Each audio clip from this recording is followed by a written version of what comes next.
مرشد علی مولا، میرا مرشد علی مولا، میرا مرشد علی مولا، علی علی مولا، علی علی علی مولا، علی علی مولا، علی علی علی مولا، علی علی مولا، علی علی مولا، علی علی مولا، علی علی علی مولا، میرا مرشد علی مولا، میرا مرشد علی مولا. والصلاة والسلام على سيدنا ومولانا محمد النبي المؤيد بسعته حججه وواضح البينات وعلى آله وصحبه هداة طريق الحق وحماته. أما بعد فأعوذ بالله من الشيطان الرجيم. بسم الله الرحمن الرحيم. أفمن كان على بينة من ربه ويتلوه شاهد منه ومن قبله كتاب موسى إماما ورحمة أولئك يؤمنون به. صدق الله مولانا العظيم وبلغنا رسوله النبي الكريم. إن الله وملائكته يصلون على النبي يا أيها الذين آمنوا صلوا عليه وسلموا تسليما. محبت عبد الله والصلاة والسلام على سيدنا يا رسول الله وعلى آلك وصحابك يا سيدي يا حبيب الله. الصلاة والسلام عليك يا سيدي يا رحمة للعالمين وعلى آلك وصحابك يا سيدي يا خاتم النبيين.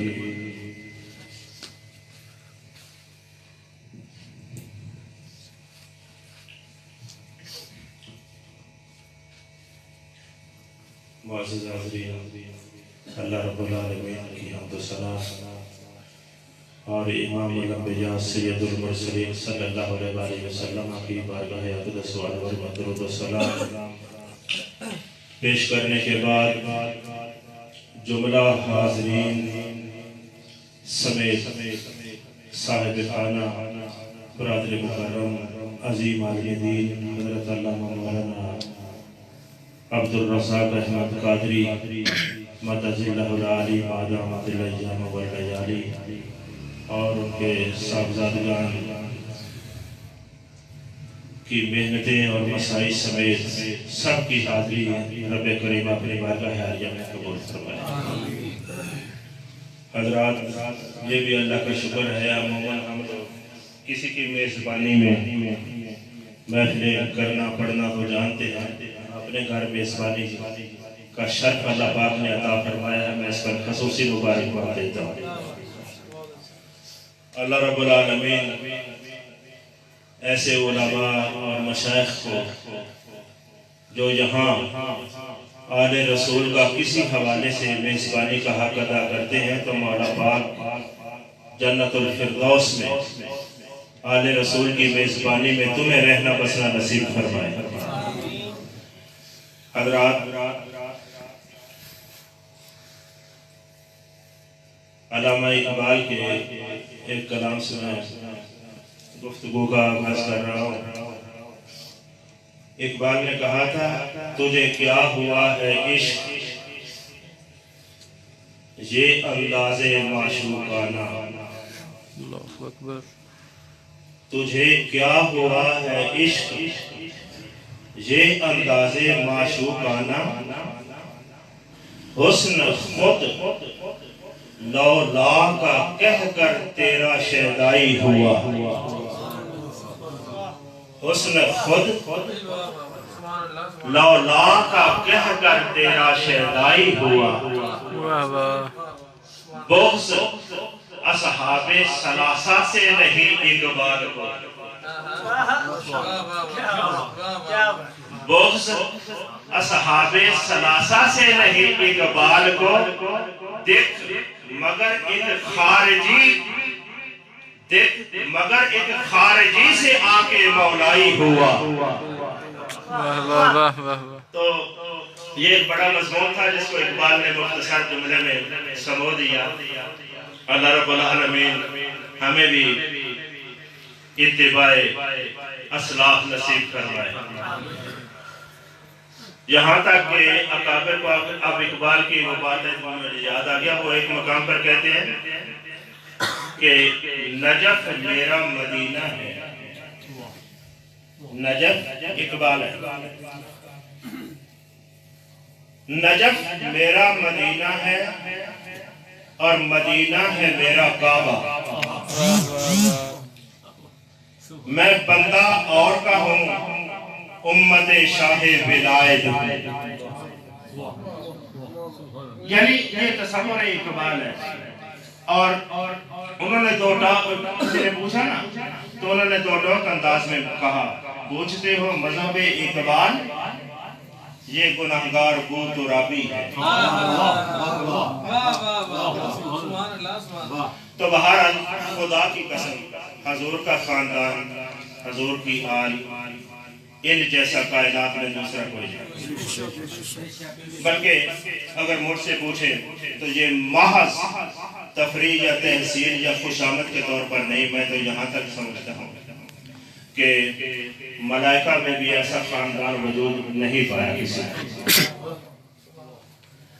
یہ حضرت سیدنا حسن مجتبیٰ کی مجلس میں ایک نے کہا، انہوں نے کہا ایک بندے نے، یہ ابتدائیے کے طور پر میں آپ کو کہہ رہا ہوں کہ ذہن بناؤ، آل رسول ایک گھرانہ ہے۔ اگر آپ کو اپنے گھرانے پیارے ہیں تو مصطفیٰ جان رحمت کا بھی ایک گھرانہ ہے۔ ہاں، اور یہ وہ کائنات میں تنہا گھرانہ ہے جو صلاۃ کا مستحق ہے، صلاۃ کا مستحق ہے۔ یہ ایک ہی گھرانہ ہے۔ اصول میں جائیں تو یہ ابراہیم تک جاتا ہے، فرو میں جائیں تو مہدی پہ جاتا ہے۔ یہی گھرانہ ہے صلاۃ کا مستحق جو ہے، اور اس کی سوا نہیں۔ تو اس کی قدر و عظمت کو کوئی کون سمجھے؟ تو ذرا یہ ذہن بنا کر، یہ ایسا گھرانہ ہے۔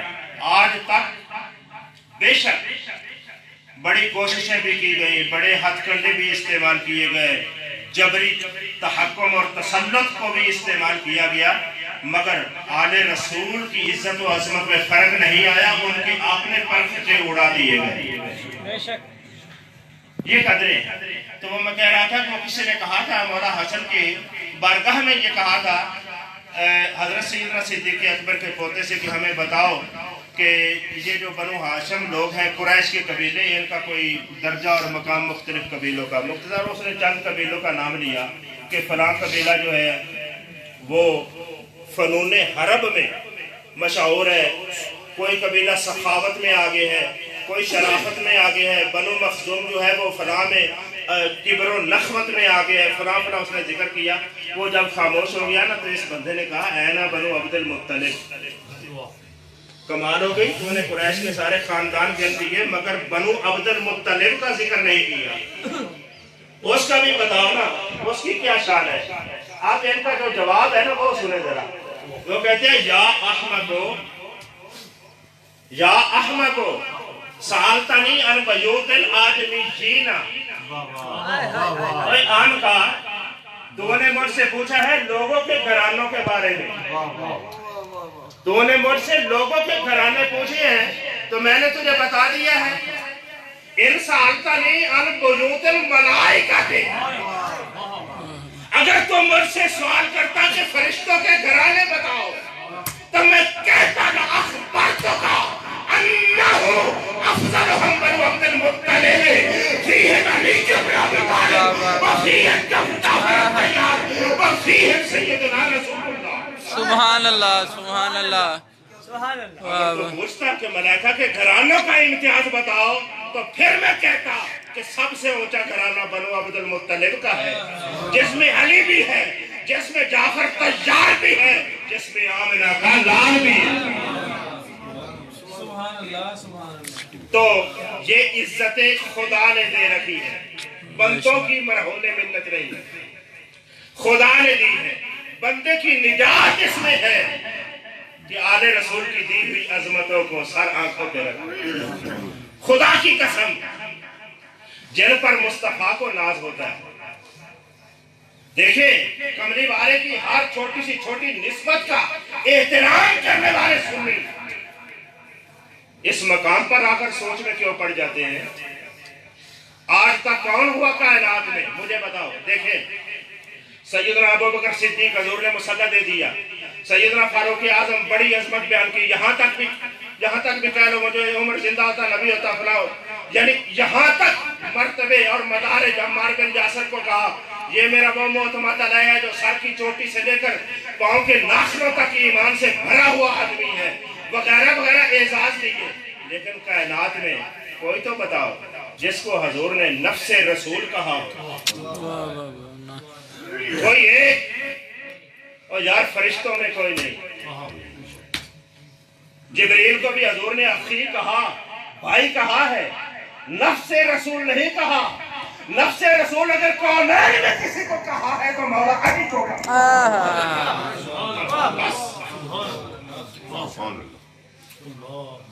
ان کی عزتیں ہیں اور یہ قرآن و سنت کی نصوص ہے، نہ کہ حکایات یا جس طرح ایک مزاج بن کے ان کو لیے چلو، نہیں، در حقیقت یہ باتیں ہیں۔ قرآن نے کہا، دیکھیں آپ، افمن کان علی بینۃ من ربہ ویتلوہ شاہد منہ ومن قبلہ کتاب موسیٰ اماما ورحمہ۔ آج کا ترجمہ یہ ہے، افمن، کیا اس ہستی کے بارے میں کچھ جانتے ہو؟ افمن کانا علی بینۃ، جو بینہ پر قائم ہے، جو بینہ پر قائم ہے۔ بینہ کا لفظی معنی ہوتا ہے دلیل، دلیل پر قائم ہے، اور یہاں بالاتفاق بینہ سے مراد ہے قرآن، اور وہ ہستی جو قرآن پر قائم ہے وہ آمنہ کا لال ہے۔ افمن کانا علی بینۃ، اس ہستی کے بارے پوچھتے ہو جو اپنی طرف سے نہ کچھ بناتا ہے، نہ گھڑتا ہے، نہ بولتا ہے، وہ تو بینہ پر کھڑا ہے۔ اس کے اطوار دیکھو، اس کا کردار دیکھو، اس کی گفتار دیکھو، سارا بینہ کی تفسیر ہے۔ یہ ہے سر سے لے کر پاؤں تک تنویر ہی تنویر ہے، جیسے منہ سے بولتی قرآن کی تفسیر ہے۔ میں بھی حیرت ہے یہ دنیا مصطفیٰ کو دیکھ کر، وہ مصور کیسا ہوگا جس کی یہ تصویر ہے۔ تو یہ افمن کان علی بینۃ من ربہ، اللہ کی طرف سے آنے والی نازل ہونے والی بینہ پر جو ہستی قائم ہے، تمہیں بلا رہی ہے، دعوت دے رہی ہے، جانتے ہو؟ اچھا اگر نہیں جانتے سنو، قرآن کہہ رہا ہے ادھر نظر نہیں جا رہی، تمہارا افکار اور شعور اتنا بلندی نہیں کہ تم ان کی خاک پاک کی بھی عظمت سمجھ سکو، تو ادھر دیکھو، پیچھے ذرا دیکھو، وَيَتْلُوهُ شَاهِدٌ مِّنْهُ، اس کے پیچھے ایک اس کا گواہ بھی کھڑا ہے۔ وَيَتْلُوهُ شَاهِدٌ مِّنْهُ، وہ گواہ بھی اللہ کی طرف سے ہے، مِّنْهُ، اللہ کی طرف سے گواہ بھی ہے اس کا۔ اس کی طرف دیکھ لو، یتلوہ، یہ علماء کے لیے یتلو کے دو معنی ہوتے ہیں، ایک ہوتا ہے تلا یتلو، اس کا معنی ہوتا ہے تلاوت کرنا، تلاوت کرنا، یتلوہ شاہد منہ۔ ایک تو حضور کی ذات سمجھ رہے ہو کہ وہ بینہ پر کھڑی ہے، اور ایک کوئی اور ہستی ہے جو اس سارے واقعہ کی گواہ ہے، اور اللہ کہہ رہا ہے وہ بھی میری طرف سے ہے گواہ۔ شاہد منہ، منہ کا لفظ ہے، یعنی میری طرف سے گواہ ہے، یہ کوئی اور ہستی ہے۔ اب حضور کھڑے ہیں، اب یتلو کا کہہ رہا تھا، دو معنی ہیں، ایک ہوتا ہے تلا یتلو کا معنی تلاوت کرنا، تلاوت کرنا، پھر اس کا معنی یہ بنے گا کہ یہ ہستی تو بینہ پر قائم ہے، مگر اس کی صحیح تلاوت وہ گواہ کرتا ہے جو میں نے بھیجا ہے۔ یتلوہ شاہد، یعنی اس میری بینہ کو سمجھنا ہے، تو ذات یہ دیکھ لو، تلاوت ادھر سے سن لے. ذات یہ دیکھو اور تلاوت ادھر سے سن لو، تو پھر تم نتیجے پہ پہنچ جاؤ گے کہ دین حق کیا ہے. اور تلاجت لو کا ایک دوسرا معنی ہوتا ہے، اس کا معنی ہوتا ہے پیچھے آنے، پیچھے آنا. تلاجت یہ جو آپ قضائیہ بناتے ہیں نا فن کی کتابوں میں، جو قضیے یا جملے کا پہلا حصہ ہوتا ہے اس کو کہتے ہیں مقدم، اور جو پیچھے ہوتا ہے اس کو کہتے ہیں تالی. تالی اس کا معنی ہوتا ہے پیچھے آنے والا. یہ تلاجت سے اس میں فاعل ہے تالی. تو اس حوالے سے اس کا معنی یہ ہے یتلوہ شاہد منہ، وہ تو بینہ پر کھڑا ہو گیا، بینہ پر کھڑی ہے وہ ذات. وَيَتْلُوهُ شَاهِدٌ مِّنْهُ، اور اس کے پیچھے اس کا شاہد بھی موجود ہے، شاہد بھی موجود ہے. اچھا اب شاہد ہے کیا؟ یہ آپ بے شک اس کو نوٹ کریں. اہل سنت کے ہاں تین قول ہیں، تین قول ہیں شاہد کون ہے اس واقعہ کا. بینہ قرآن، من کانا حضور کی ذات، یہ تو فاعل ہے. اور شاہد کون ہے؟ نمبر ایک جبریل، جبریل وہ اس کا شاہد. نمبر دو لسان رسول، حضور کی زبان، یہ دوسرا قول ہے. اور تیسرا قول مولا کائنات علی المرتضی. جو تفسیر چاہیں آپ اٹھا لیں، یہ تین اقوال ہیں، ان کے سوا کچھ نہیں. یا جبریل ہے، یا لسان رسول ہے، یا مولا علی کی ذات ہے. اب دیکھیں مقدمہ کیا ہے کہ یہ اللہ کا کلام ہے جو لے کر مصطفیٰ آئے، اس کی گواہی دینی ہے. گواہ کسے بنایا؟ جبریل کو. جبریل کی گواہی فرش والے کیسے مانے؟ فرش والوں سے بات ہو رہی ہے، فرش والے جبریل کی گواہی کو کیا سمجھے؟ ان کے ہاں تو اہمیت رہی، نہ جبریل ان کو نظر آ رہا ہے، نہ گواہی کے تقاضے پورے ہوں گے. دوسری بات ہے جس نے دعویٰ پیش کیا میں نبی ہوں، یہ اللہ کا کلام ہے، اس کی زبان ہی گواہ بنا لو، تو لوگ تو کہیں گے کہ یہ آپ نے گھر ہی سب کچھ بنا رہا ہے، ہمیں خارج سے گواہ چاہیے، گواہ کہیں اور سے چاہیے. تیسرا قول متعین ہوتا ہے کہ گواہ اور کوئی نہیں، مصطفیٰ کا اور اللہ کے کلام کا گواہ علی المرتضی ہے. نعرہ تکبیر، نعرہ رسالت، نعرہ حیدری. اور اس کے آگے بڑی خوبصورت بات قرآن نے کیسے تسلسل سے چلائی. وَمِن قَبْلِهِ کتاب موسیٰ، اس کو سمجھنا ہے جو سمجھ لو. اس سے قبل موسیٰ کی کتاب آ چکی ہے، تورات، وہ آ چکی ہے. وَمِن قَبْلِهِ کتاب موسیٰ امام برحمہ، امام اور رحمت بن کر وہ آ چکی ہے. ادھر سے دیکھ لو تو قرآن نے جا بجا اس قرآن بیان کیا یہ کتاب، یہ نبی مصدق ہے کتاب موسیٰ کا، مصدق ہے کتاب موسیٰ کا. یعنی ہمارا رسول بھی مصدق ہے اور اللہ کا یہ قرآن بھی مصدق ہے کتاب موسیٰ کا. اب اس کتاب کے بعد نہ کوئی کتاب آئے گی مصدق بن کر، اور نہ اس نبی کے بعد کوئی اور نبی آئے گا مصدق بن کر. الہی اب معاملہ کیسے چلے گا؟ پہلی کتابوں کی تصدیق ہو گئی، مصدق آ گیا. پہلے انبیاء کی تصدیق ہو گئی، مصدق آ گیا. اب یہ ہے افمن کان علی بینہ، اس کے کلام کا مصدق چاہیے، اس کی ذات کا مصدق چاہیے. خالق نے فرمایا وہ ایک ہی بنایا ہے جس کو علی کہتے ہیں، علی کہتے ہیں. مصدق اول علی کہتے ہیں اس کو. اب آپ کو یاد ہوگا بخاری اٹھا لو، مسلم اٹھا لو، حدیث کی کوئی کتاب اٹھا لو، صلح حدیبیہ کا واقعہ اٹھا لو. دیکھو اس میں جب معاہدہ لکھا جا رہا تھا سہیل بن عمر کے ساتھ حضور کا، مولا علی لکھنے والے تھے، لیکن